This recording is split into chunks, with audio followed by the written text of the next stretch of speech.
રાજ્યના ગૃહ રાજ્ય કક્ષા મંત્રી શ્રી હર્ષ સંઘવીના હસ્તે નડિયાદ ખાતે કુલ ₹5343.47 લાખના પ્રકલ્પોનું લોકાર્પણ।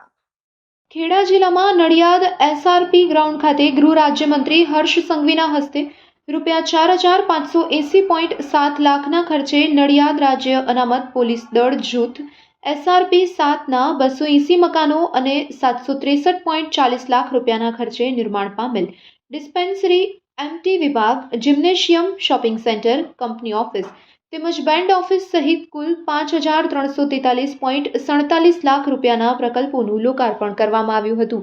ગૃહ રાજ્યમંત્રી હર્ષ સંઘવીએ રાજ્ય અનામત પોલીસ દળ જૂથ 7ના 280 પોલીસ પરિવાર માટે આ નવું ઘર આપ સર્વે પરિવારો માટે દિવાળી ભેટથી વિશેષ ભેટ બની રહે તેવી શુભકામના પાઠવી હતી।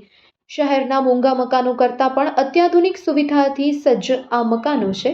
ગુજરાત સરકારે 2 બેડરૂમ, હોલ, કિચન સહિત ફુલ્લી ફર્નિચર સાથે આ મકાનો રાજ્ય અનામત દળ માટે બનાવ્યા છે, જેથી આપ સર્વે પોલીસ પરિવારો પોતાના પરિવાર સાથે શાંતિથી રહી શકો અને પોતાના બાળકોના ઉજ્જવળ ભવિષ્યની કામના કરી શકો। વધુમાં મંત્રીએ જણાવ્યું કે રાજ્ય સરકાર મકાનોની ભેટ 280 પરિવારને આપી રહી છે, તેથી મંત્રીએ પરિવારોને વિનંતી કરી કે આ ઘરને સરકારી મકાન સમજીને ગૃહ પ્રવેશ ન કરતા પોતાનું ગૃહ સમજીને ગૃહ પ્રવેશ કરજો તેમ હળવા ભાવે કહ્યું હતું। વધુમાં જ્યારે કોઈની બઢતી થઈને કે સરકારી નિયમ અનુસાર બદલી થઈને તમે જ્યારે આ આવાસ કોઈ અન્ય વ્યક્તિને અપાય ત્યારે તે વ્યક્તિને ગૃહમાં પ્રવેશ કરતા પોતાના ગૃહ પ્રવેશની અનુભૂતિ થાય તેવી સ્થિતિમાં ઘર આપવા મંત્રીએ વિનંતી કરી હતી।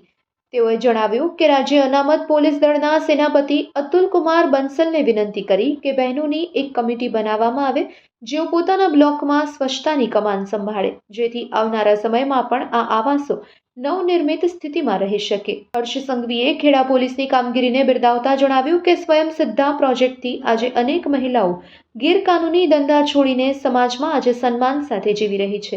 આ શક્ય બન્યું છે ખેડા જિલ્લા પોલીસના સકારાત્મક અભિગમથી।